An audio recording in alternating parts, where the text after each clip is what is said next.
Hello, everybody. Welcome back to the James.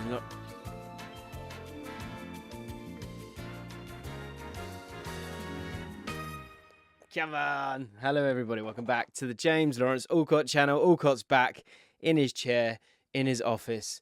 That feels good. Allcott's come home. Football will not be coming home on this occasion. And I took yesterday off to spend time with my son, who I've missed outrageously. But now I'm back upstairs because I'm knackered from that. And we can break down this. And I said I would. I did a video in the airport. You can go check it out in terms of my instant reaction. But I've got all sorts of stuff kind of written down. And I just want to kind of have a proper, quite a long chinwag, I guess, with you guys to talk about the game, the tournament, the progression under Southgate, if we've come to the end of that. Do we need to move on from Southgate? And I also want to sort of rate the players' tournaments as well. So I'm going to get through quite a lot in this video. If you're new to the channel and you haven't hit the subscribe button, please do consider hitting that button for me. Massively help. The subscribers have calmed down recently. So yeah, if you haven't clicked the button before, then it's always lovely to see it flying up, because the bigger we get, the better stuff we can do.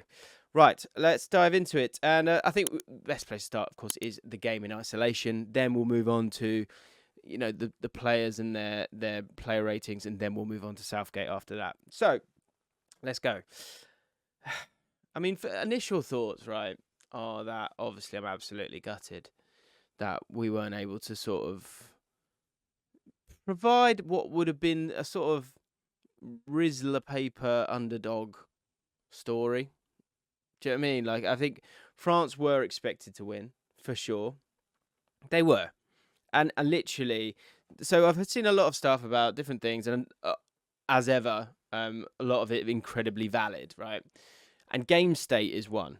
And game state was a big part of this. If we go to sort of the details of the game, if we go to statistics, it's been a minute, guys. I haven't done it for a while, have I? No, it's details, isn't it? Hang on. If we go to the details, you can see the momentum bar here, right? And if we tap on it, you can see when the goals were scored. And it suggests that game state obviously played a huge part in the way the game played out, to a point, right? Because, of course, I think France, we came out and we had a tactic. And the thing I want to get to really is there's game state and there's pre-game state. And I think to sort of turn your nose up, because this is what's going to happen, right? You've got Southgate in, you've got Southgate out, you've got those people, right? And the truth is in the middle. Spoiler. And we'll make our way through it and why the truth is in the middle.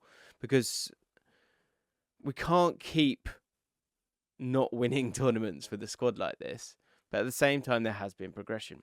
In this game, specifically, if you are a Southgate out person, I think you will lean towards the idea that France were comfortable throughout. France had other gears that they were able to go to.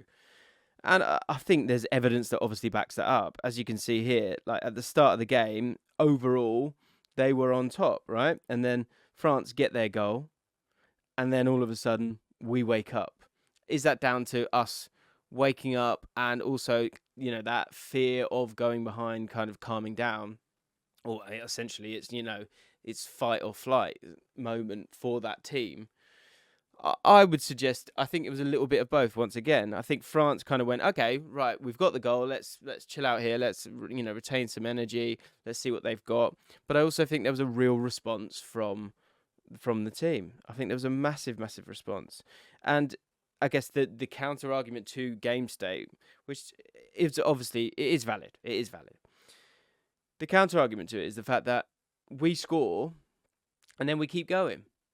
And then they have one moment after that, or one period after that, and they score their goal from it.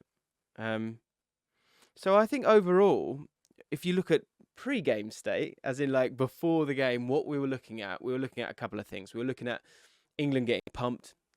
No one gave England a chance going into this tournament. Everyone thought we were going to play France in the quarterfinals. Everyone thought we would lose. We went into that game and we gave them hell. We actually gave them hell. We were all over them in the second half and all over them for long periods of the game. And I think for that, we as a team, as they make their way back, and I think they're probably back now, deserve huge credit. As we look at the two teams, I think another thing that just shows you how tight this game was, because when it comes to a game of football, it's the chances, it's the statistics, of course. I think it's then the substitutions, if you want to kind of have a go at certain moments, and we'll dive into that. And then it's just about a bit of luck at times, or taking your chances. Look at Morocco. Morocco don't have more moments than the opposition generally, but they take them. And that's why we love football, right? And so that's why we have to stay away from this black or white nonsense, which is well, we didn't win equals we are rubbish. It's just not true. And, the fact is we gave it a real go. And going into this game, what was asked of Gareth Southgate was to stick with the front foot approach. And we did. We really, really did. I think there's a moment there, of course, when you've got someone like Mbappe, who is, one of the best players in the world. And again, think about what people were talking about before the game occurs, because the narrative changes and it feels like the rules change a lot of the time once the result doesn't go your way. And before the game, we're going, oh no, how do we stop Mbappe? And then, as we spoke about in the preview, the thing that we saw was that it needed to be flexible. It needed to be able to go to a back five, and Saka was going to be really important in all of that. Mbappe did very little in this game. He had one run. He got the key pass there. 40 touches, but, not... If you look at his normal numbers, he's doing a lot more. He's being a lot more impressive, and he's beating his man a hell of a lot more as well. And we kept him quiet. We really did, to the point where he started acting somewhat childish when it came to the penalty, because he was rattled. He was a little bit rattled. France fans all turned their nose up at that, but, that's all part of the dance, right? So it's fun. It's good. It's cool. But we stopped him. And I think the average positions tell a huge story, as ever, on the James Ronald Allcott video. God, it's good to be back. The big thing here is that both teams, I think if you'd said, Gareth, Didier, drop down your average positions and where you'd like your players to be, I think that's where England's would have been. You would have had Jordan Henderson on that right-hand side working hard. You would have liked to have had Saka as high as possible. And for France, a similar setup, right? So when you've got both teams kind of where they want to be, that to me suggests that you've got a game that was really, really 50-50. When it comes down to the statistics of it all, as we scroll up, XG obviously massively in England's favour, the reason for that being the penalties. But aside from that, you've got your big chances. Again, it comes from penalties, but you've got to go and win those penalties. You can't totally take them away. Big chances missed too. But we had more shots, double the amount of shots, more shots on target, more possession. And this is, for a team that England, it's always been, the struggle has been, making our way through the thirds. I thought we did that really well. I thought they were concerned by us in time. Once we sort of got rid of the shackles of, oh no, are we good enough? I think that took about 5-10 minutes. Sadly, there was a goal within that. And then all of a sudden, we decided that we're a really, really good team here. So it's just one of those, if you don't score a penalty, you're probably not going to get the outcome that you wish. In terms of the goal for against England for France, I'm really annoyed at both, if I'm honest. The first one, I'm annoyed because I don't think Pickford should be getting beat by that range. I don't care if it's a good strike or not. You can't get beat from that distance, in my opinion. And I think Pickford walks away and looks at it and goes, oh, fuck, come on. That he has that shot 10 times and he would have wanted to have saved 10 of them, in my opinion. I mean, maybe I'm not giving him the credit he deserves, I don't know, but whatever. That's just how I feel.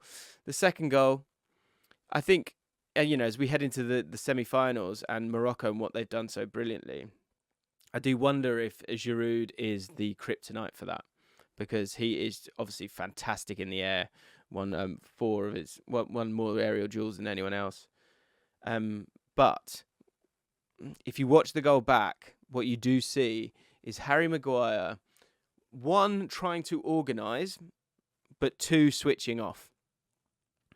And I think, again, disappointingly, he will be gutted with it because Giroud gets a march on him. And look, he's trying to be a leader in that moment. He's having a look and trying to fix it and sort out the shape. But I would suggest that the bottom line is that Olivier Giroud is everything in that moment, right? It's going to be, if the ball comes in the box, it's going to be to Olivier Giroud. And he needs to be the focus, not everyone else sorting them. It's not sorting everyone else out. And these are like split-second moments, right?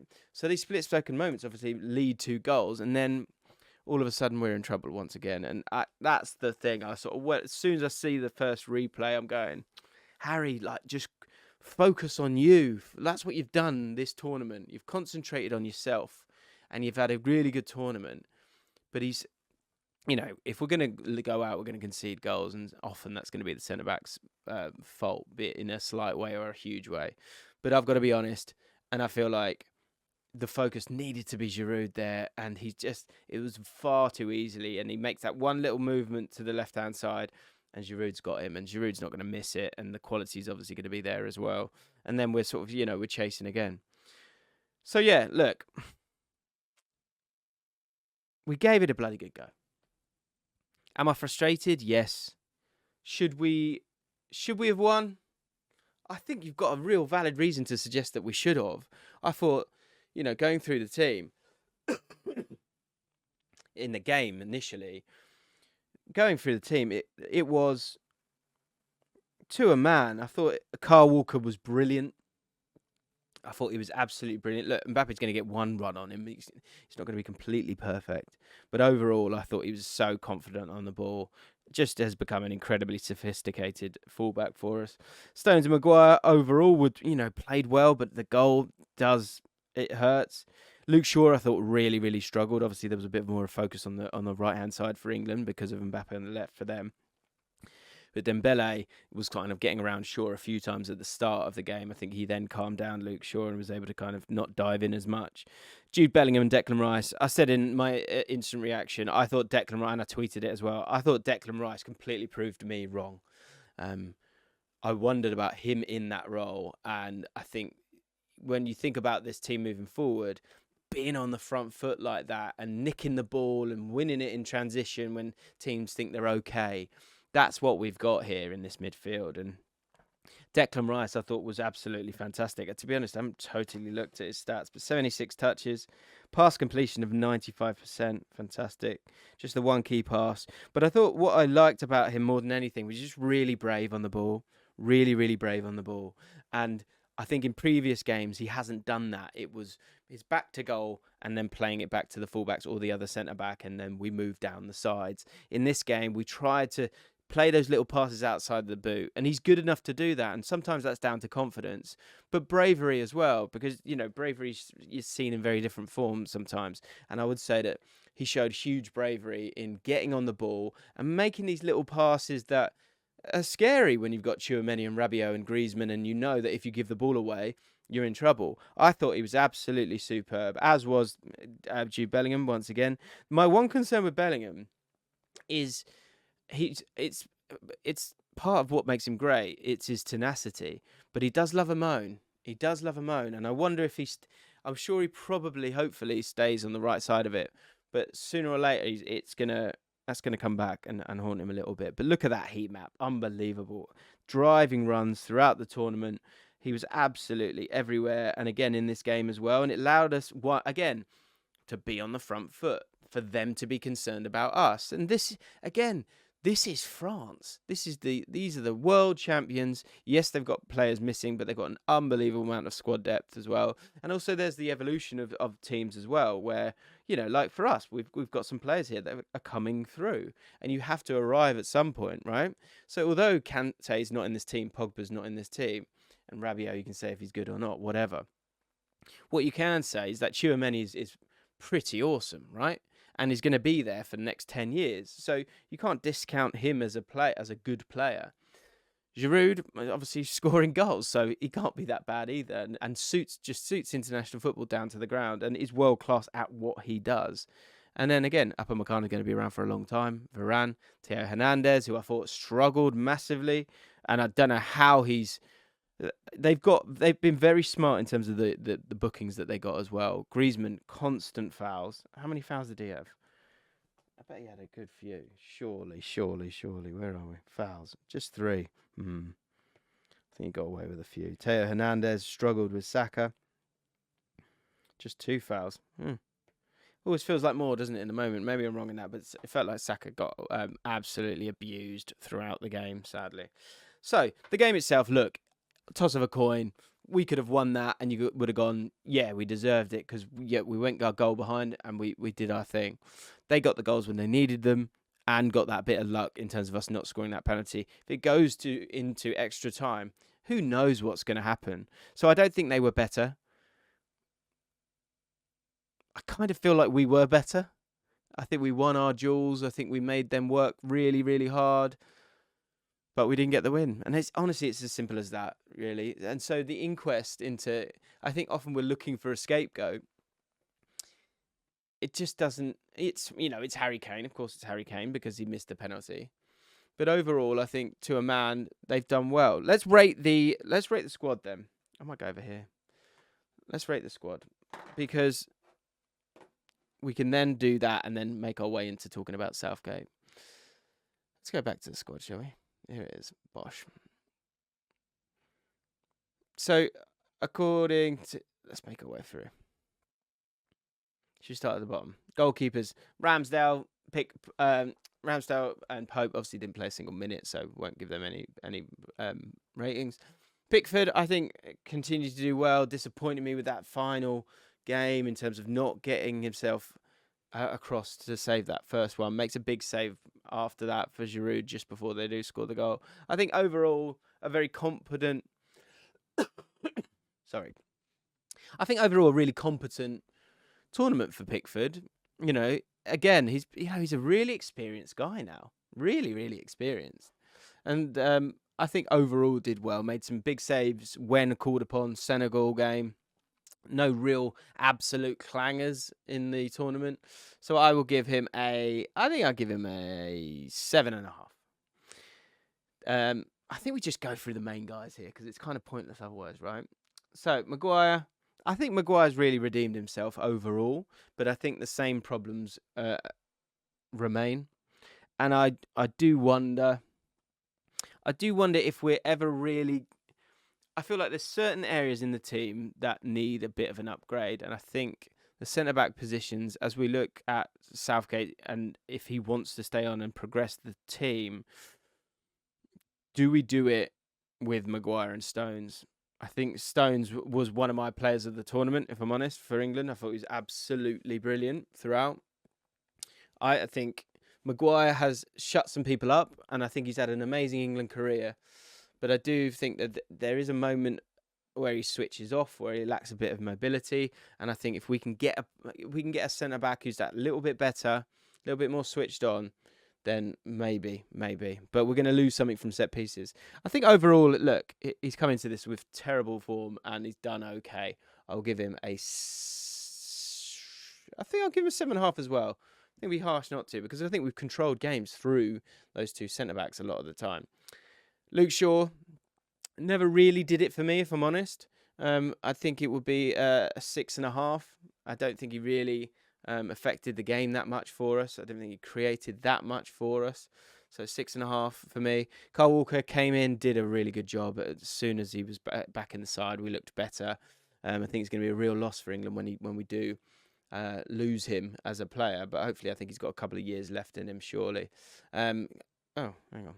We'll go back to it. I'd give him a 7. He didn't play all of the games, did he? So we can't give him much more than that, maybe. Trippier, I think it'll be a disappointing one for him because I think he thought that maybe if he played that little bit better, then he might have been able to play in those latter stages. But I think the right decision was made in terms of bringing Trippier in and staying with the back four. I think he'll be a bit disappointed with how it went for him. 6.5, maybe even a 6.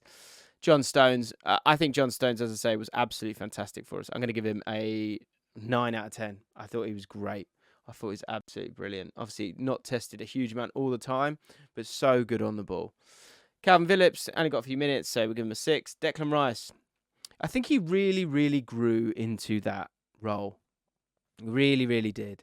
And I think he can be really proud of how he evolved as the World Cup progressed. I think we've seen a truly new position for him in terms of a role that he can take where he does just sit there, but also, shows off the strengths of him in terms of driving with the ball at times. As a midfield 3, that's a horrible element in terms of him and Jude Bellingham in terms of getting on the ball, but also running past players. No midfielder wants to see that, and Declan Rice has that. And I didn't think he had the lot, but maybe he does. He did prove me wrong. I'm going to give him an 8 out of 10. Marcus Rashford, I think for what was provided to him in terms of minutes, I think he's again had a really strong tournament. I'll give him an 8. Bukayo Saka, I mean, what a special player he is. Absolutely amazing. I'll give him. I think he was disappointing in the USA game, I must say. But after that, when he's played, I thought he was really, really strong. And again, against France, they couldn't live with him. I'll give him a 8.5. Yeah. Jude Bellingham, ridiculous. Absolutely ridiculous what he's achieved in this tournament.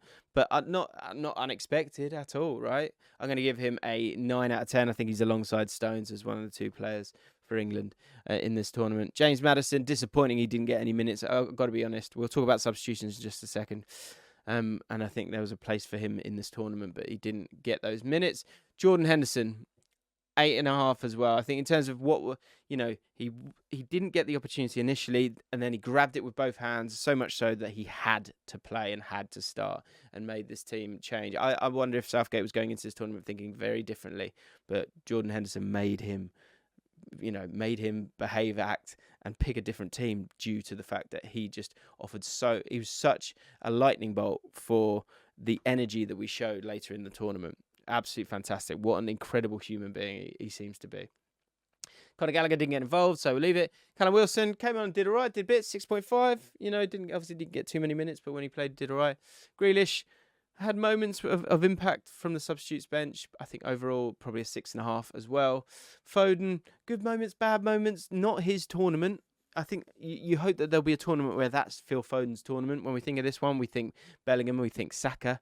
I think Stones. But Foden, I think, a solid, I think a 7. I don't think I'd give him too much more than that. I think he did have great moments, but when it comes to his standards, you're asking for that a little bit more. Sterling, a really disappointing one for him. Obviously started well in that first game, but then, personal problems. Well, obviously not personal problems, but his family getting burgled is a tough one for him, and obviously took his mind off things. So I'll give him a 6.5. But he's obviously been amazing for England over the years. Mason Mount came on in that game, and I'll explain why I think Southgate did that, because I think some people again will use him as a bit of a scapegoat in terms of him coming on. But look, he comes on and wins the penalty. I think he struggled with confidence. I've got to be honest. I think he struggled with confidence throughout the tournament. And that's why he sort of dropped out of that starting lineup. And I think that's going to be something that will be interesting to see how he progresses with that. I think he'll be disappointed overall. Maybe a 6 for him, because he did have that starting berth. And if he'd hit the ground running, then it might have been different. Obviously made way for Henderson in the end. And then Harry Kane. A different kind of tournament for Harry Kane, where I think, in terms of assists, the output was there. The vision is always there. Got himself a goal as well. But I think overall he'll be very disappointed. Obviously, the way it ended is absolutely heartbreaking for him. But he did feel off it. When I was in the ground watching these games time and again, he did feel off it. So I'd have to give him 6.5 just because he got enough assists. And, obviously England scored a lot of goals. And I think part of that was down to his role. But overall, I think he was disappointed with what he did. Right. Let's get on to the main event then. Let's talk Southgate. So, as ever, Allcott's written some bits down.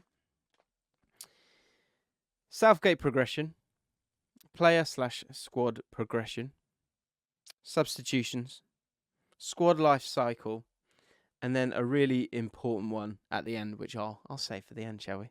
Let's dive into Southgate, because I think some people will be calling for his head. I think what I like generally is we've got to a point where we have done well. And I think overall, the performance against France in particular, the goals that were scored prior to that, I think it was 12 goals, wasn't it? 8 different goal scorers. It does show progression. And so you've got player and squad progression. Let's focus on that first. In this tournament, are there players here that we think are better than they were in the Euros? I would say yes. I would say Saka, yes. I would say Stones, yes. I would say Declan Rice is a better player. Jude Bellingham, of course, has come in.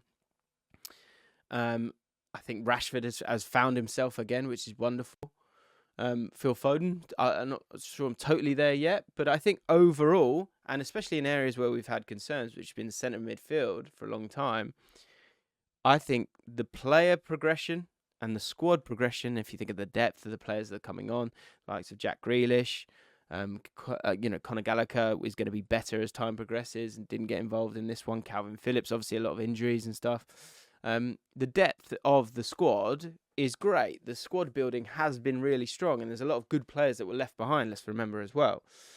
Can we be better in the centre-back positions? Look, those two have got a lot of plaudits, so I don't want to go too harsh on them, but can we get better there? This is the thing, right? And I said this in my reaction, is that you get to a point where you have to accept where you're at, right?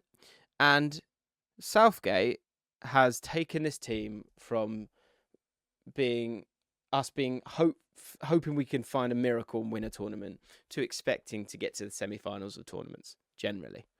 And I think time and time and time again, in major tournaments, we have improved. Now, if you go on the top line of it, you go, got knocked out in the quarterfinals, not good enough. We didn't play anyone before that, not good enough. Brazil just went out to Croatia. Teams have gone out to Morocco. Things happen, right? You can't keep changing the goalposts on that. Have we got far enough in this tournament? No. But who have we lost to? We had on this occasion, we've lost to the team that you would expect to really comfortably win the tournament now, if we're honest. Maybe, some hipsters will go for Argentina, but look at the squads. Yes, they've got Messi, but aside from that, France have got Mbappe. I think people are still thinking France are going to go and do it. And was the performance, which is the grey in all of this, was the performance better in this tournament than it was in the last tournament? I would say that it was. I think it was more exciting. I think it was something that we could hold on to as England fans, and it was something that was probably a bit of a surprise for a lot of people because, again, when we're talking about player progression, squad progression, but also Southgate's progression, is he brave enough to see the development of the squad and go, okay, we had a back three. No, you're going to worry about us, and we're going to get at you. And we're going to use these legs that we've got. I think he has progressed massively so. And I think, again, if he stays for another 2 years, there will be 2 years of, we got Middlesbrough relegated. It's just like, come on. Are you the same person you were 15 years ago? You're not, are you? Do you know what I mean? Like, am I, in terms of making videos, are my videos better now or are they better when I started? Better now, aren't they? Because you grow brick by brick. And Gareth Southgate has grown brick by brick alongside Holland as well. I think they've done well. Can you critique Southgate in this tournament? Yes. And that's where we come to substitutions. Substitutions, I think, in the France game, I think he made the wrong ones, and I think he made them a little bit too late. That he does continue to make substitutions just a little bit too late. The USA game, it was way too late. It didn't matter in the end, and overall, again, his foresight in terms of just understanding where we were at and going, a draw's not the end of the world, fine. But I was disappointed when we've got the depth that we've got and you've got 5 substitutes. That was a mistake on his part, in my opinion.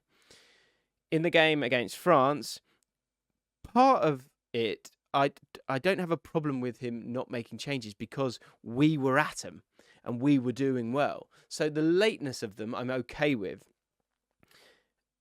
He brought on Mason Mount because we were playing high energy football and Mason Mount can provide that. And his high energy and run leads to that penalty. So again, we can't really pick at that too much. He brings on Grealish a little bit too late for me. Do you leave Saka on and just let him run himself into the ground when the opposition just, have no way of dealing with him? Can he bring Maddison on? I think he probably can do. And I think I might have thought about doing that. But I guess the thing that you would say is that if he comes on, who are you taking off? And if you are taking off Henderson, like Mount came on for Henderson, you've got Kane who's sitting in there, you've got Bellingham who's in those spaces as well, and then you've got another one as well. And so it might not have totally worked. I think I would have rolled the dice and gone for Maddison, especially once you need a goal. And I also didn't totally understand the Sterling substitution. But overall, great substitutions, great moves at half-time in terms of the Wales game, swapping the two wingers to let them at the opposition. Overall, I think he's got 8 out of his 10 substitutions right. So again, going too heavy on substitutions is nitpicking, in my opinion, and one that feels that little bit harsh on Southgate. But look, the critiques are there, and I think that they're rightfully there because it's all you can kind of hang on sometimes. But at one point, it's who else are you going to take off? You put Rashford on for Foden. Rashford's been amazing in the tournament. And are you going to take Bellingham off? Are you going to take Rice off? Not really, are you? So, yeah, one of those. I think there's improvement there from him. Can he see things quicker and do them quicker? Because it gives you more chance to solve things, especially with 5 substitutions. That's definitely an area where he can improve. Squad life cycle. The average age of the squad is about 26. Am I right? Let's find out. It'll be on here, won't it? 26.9. Luke Shaw, can Chilwell come in and improve that on that left-hand side? Maguire, is the time come to give another centre-back an opportunity? I think it may well be at the start of a new cycle. Kyle Walker, you've got a decision to make there. Do you go down the road with Trent? Is Trent the future?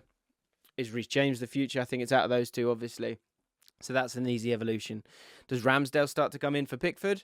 Again, I think it's good for them to battle it out. I think it is down to those two, in my opinion. Then you've got a midfield 3 there, where who's that next midfielder alongside Bellingham and Rice? I think you continue with that. Maybe it's Phillips, maybe it's Gallagher, maybe it's somebody else. Let's see.